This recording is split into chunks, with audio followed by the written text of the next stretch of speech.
Christian network நேயர்கள் அனைவரையும் ஆண்டவராக இயேசு கிறிஸ்து நாமத்தில் வாழ்த்துகிறோம்.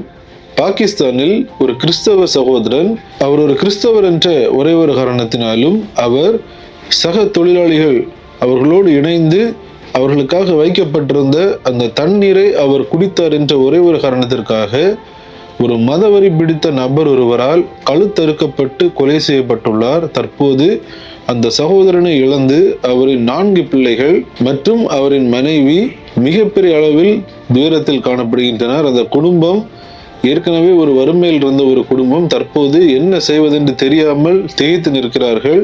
இந்த செய்திகள் தற்போது வெளியாகி பெரும் அதிர்ச்சி ஏற்படுத்தி உள்ளது. இதில் மேலும் பல மிக முக்கியமான தகவல்கள் உள்ளது. இவை எல்லாவற்றையும் இந்த வீடியோவில் நாம் மிக தெளிவாக பார்க்க இருக்கிறோம். இந்த வீடியோவை கண்டிப்பாக முழுமையாக பாருங்கள், மற்ற நண்பர்களுக்கும் பகிர்ந்து கொள்ளுங்கள். அவர்களும் இந்த தகவலை பார்த்து ஜெபிப்பதற்கு அது ஏதுவாக இருக்கும்.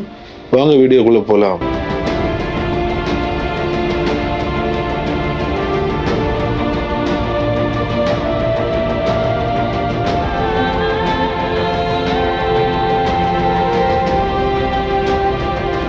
பாகிஸ்தானை சேர்ந்த 40 வயதான ஒரு கிறிஸ்தவ குடும்பத்தை சார்ந்த ஒரு சகோதரன் தான் சித்திக் மாசிக். இவருக்கு திருமணமாகி 4 குழந்தைகள் இருக்கிறார்கள். இவர்கள் குடும்பமாக ஆண்டவராக இயேசு கிறிஸ்துவை தங்களின் சொந்த ரட்சகராக ஏற்றுக்கொண்ட ஒரு கிறிஸ்தவ குடும்பம். இந்த சாதிக் மாசிக்கு ரஃபீக் மாசிக் என்று சொல்லப்படுகிற ஒரு சகோதரனும் இருக்கிறார். இந்த சாதிக் மாசிக் மற்றும் ரஃபீக் மாசிக் இவர்கள் இருவரும் இணைந்து பாகிஸ்தானில் உள்ள காசூர் மாவட்டத்தில் செயல்பட்டு வரும் செங்கல் சூளைகளில் இவர்கள் பணியாற்றி வருகிறார்கள். வெவ்வேறு செங்கல் சூளைகள் அங்கு காணப்படுகிறது. இவற்றில் இவர்கள் பணியாற்றி கொண்டு வருகிறார்கள். இவர்களின் குடும்பம் மிகவும் ஒரு ஏழ்மையான ஒரு குடும்பம். இந்த சித்திக் மாசிக்கின் அந்த வருமானத்தை வைத்துதான் அவர்களின் குழந்தைகள் 4 குழந்தைகள் மற்றும் அவரின் மனைவி அவர்கள் இந்த ஒரே ஒரு வருமானத்தில் பிழைத்துக் கொண்டிருக்கிறார்கள். அது மட்டுமல்லாமல் அதில் ஒரு குழந்தைக்கு மிக கொடிய ஒரு நோய் இருப்பதாகவும் தெரிவிக்கப்பட்டுள்ளது. இதற்கான மருத்துவ சேவைகள் இவை எல்லாமே இவரின் அந்த வருமானத்தில், அதாவது அந்த குடும்பமே இவரை நம்பிதான் இருக்கிறது.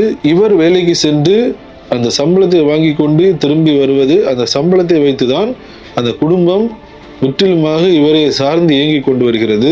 இந்நிலையில் சில தினங்களுக்கு முன்பாக கடந்த ஜூன் 22ஆம் தேதி இந்த சித்திக் மாசிக் மற்றும் ரஃபீக் மாசிக் ஆகிய 2 சகோதரர்களும் குறிப்பிட்ட ஒரு செங்கல் சூளையில் அவர்கள் வேலைக்காக செல்கிறார்கள். அங்கிருந்து இன்னொரு கிராமத்திற்கு இந்த செங்கலை எடுத்து செல்வதற்காக அந்த ட்ரக்கில் அந்த செங்கல் லோடுகளை அவர்கள் ஏற்றி கொண்டிருக்கிறார்கள். ஏற்கனவே இவர்கள் கிறிஸ்தவர்கள் என்பதால் அங்குள்ள அந்த பிற மதத்தை சார்ந்த மதவெறி பிடித்த அந்த நபர்கள் இவர்களிடம் வேண்டும் என்று தகராறில் ஈடுபடுவதும் பிரச்சனைகளில் ஈடுபடுவதுமாக காணப்பட்டுள்ளனர். ஆனாலும் இவை எல்லாவற்றையும் சகித்து கொண்டுதான் அவர்கள் அந்த பகுதியில் வேலை செய்து பிழைத்துக் கொண்டு வருகிறார்கள். இந்நிலையில் அந்த ஜூன் 22ஆம் தேதி அவர்கள் அந்த லோடை ஏற்றி கொண்டிருக்கும் போது அதே பகுதியில் இவர்களோடு கூட வேலை செய்து வரும் அகமது வரியாம் என்று சொல்லப்படுகிற ஒரு நபர் இந்த சம்பளம் தொடர்பாக இவரோடு கூட மிகப்பெரிய அளவில் ஒரு வாக்குவாதத்தில் ஈடுபடுகிறார்.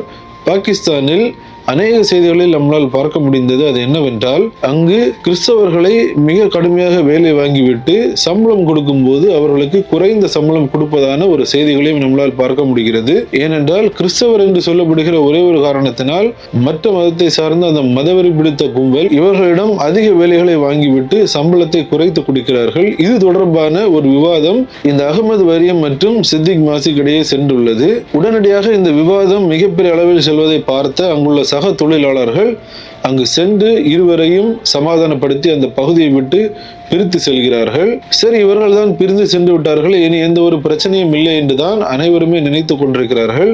இந்த சமயத்தில் அந்த பகுதியில் மிக கடுமையான வெயிலின் காரணமாக அங்கு வேலை பார்க்கும் நபர்கள் வாட்டர் கூலர், அதாவது குளிர்சாதன பெட்டி வசதி அடங்கிய ஒரு தண்ணீர் அங்கு வைக்கப்பட்டுள்ளது. இந்த வெயில் காலங்களில் அங்கு பணி செய்கிறவர்கள் குடிப்பதற்காக அந்த குளிர் சாதன வசதியோடு கூட அடங்கிய அந்த தண்ணீர் அங்கு வைக்கப்பட்டுள்ளது. இந்நிலையில் அங்கு வேலை செய்த அந்த களைப்பின் காரணமாக இந்த சித்திக் மாசிக் அங்கு சென்று அந்த குளிர்ந்த நீரை அவர் எடுத்து குடிக்கிறார். குடிக்கும்போது இதனை பார்த்த அந்த அகமது வரியம் மீண்டும் உடனடியாக அந்த பகுதிக்கு விரைந்து வந்து, நீ ஒரு கிறிஸ்தவன், நீ இந்த தண்ணீரை குடிக்க கூடாது என்று சொல்லி மிகப்பெரிய அளவில் அவரோடு கூட பிரச்சனைகளில் ஈடுபடுகிறார். இதற்கு பதிலளிக்கும் விதமாக அந்த சித்திக் மாசிக்கும், நீ என்னை கிறிஸ்தவர் என்று சொல்லிதானே நீ இந்த தண்ணீரை நான் குடிப்பதற்கு மறுக்கிறாய் என்று கூறி அவர் வழிபடுகின்ற அந்த குரானில் இருக்கும் ஒரு சம்பவத்தை சுட்டிக்காட்டி, இதே புத்தி தான் உனக்கும் இருக்கும், அதனால்தான் என்னை தண்ணீர் குடிக்க விடாமல் நீ இப்படிப்பட்ட ஒரு காரியத்தை செய்கிறாய், இதற்கு மூல காரணம் உன்னுடைய புத்தகத்தில் தான் இருக்கிறது என்று அந்த உண்மைகளை அவர் எடுத்து கூறுகிறார். இதன் காரணமாக இருவருக்கும் இடையே கடுமையான வாக்குவாதங்கள் ஏற்படுகிறது.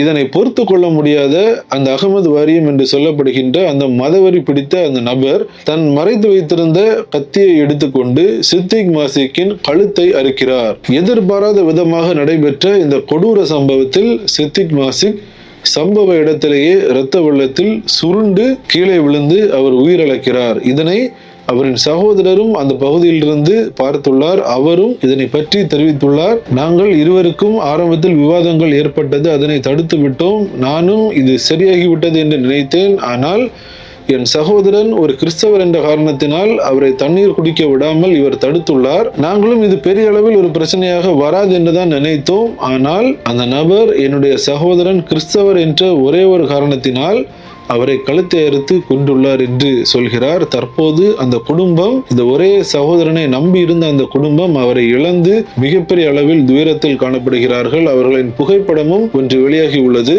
4 குழந்தைகளோடு இந்த சித்திக் மாசிக்கின் மனைவி அவர்கள் நெருக்கடியாக நிற்கிறார்கள்.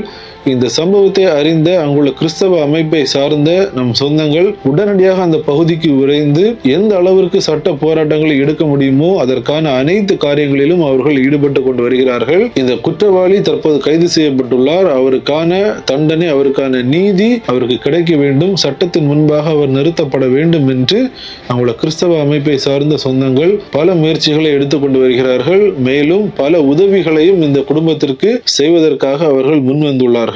எப்பேற்பட்ட ஒரு கொடுமையை கிறிஸ்தவர்கள் பாகிஸ்தானில் அனுபவிக்கிறார்கள் என்பதை இந்த செய்தி நமக்கு மிக தெளிவாக உணர்த்துகிறது.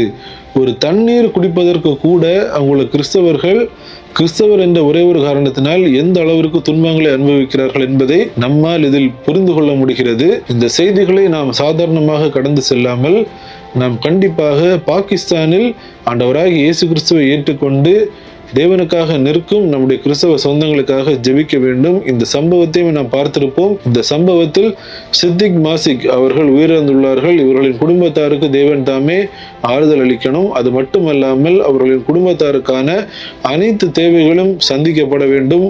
அவங்கள கிறிஸ்தவ மக்கள் அந்த குடும்பத்தாருக்கு உதவ முன்வர வேண்டும். அந்த குடும்பத்தார் பாதுகாக்கப்பட வேண்டும். இவை எல்லாவற்றிற்காகவும் இந்த நேரத்தில் நாம் ஜெபிக்க வேண்டியது அவசியமாக உள்ளது. இந்த மதவெறி பிடித்த கும்பல்களின் மனக்கண்கள் திறக்கப்பட வேண்டும். தவறான போதனைகள், தவறான காரியங்களில் சிக்கி இப்படிப்பட்ட கொலைகளை பாகிஸ்தானில் மட்டுமல்ல பல்வேறு இடங்களில் இவர்களால் இந்த கொலைகள் நிகழ்த்தப்படுகிறது. இவைகள் நிறுத்தப்பட வேண்டும். இப்படிப்பட்ட நபர்களும் இயேசு கிறிஸ்து தான் உண்மையான தெய்வம் என்பதை கண்டுகொள்ள வேண்டும். இதற்காகவும் நாம் ஜெபிக்க வேண்டியது அவசியமாக உள்ளது. இந்த தகவலை தவறாமல் உங்கள் நண்பர்களுக்கும் பகிர்ந்து கொள்ளுங்கள். அவர்களும் இந்த தகவல்களை பார்த்து இந்த குடும்பத்திற்காக ஜெபிப்பதற்கு அது ஏதுவாக இருக்கும். மீண்டும் இன்னொரு வீடியோவில் உங்களை சந்திக்கிறேன். தேவன் தாமே நம் அனைவரையும் ஆசீர்வதிப்பாராக. ஆமென்.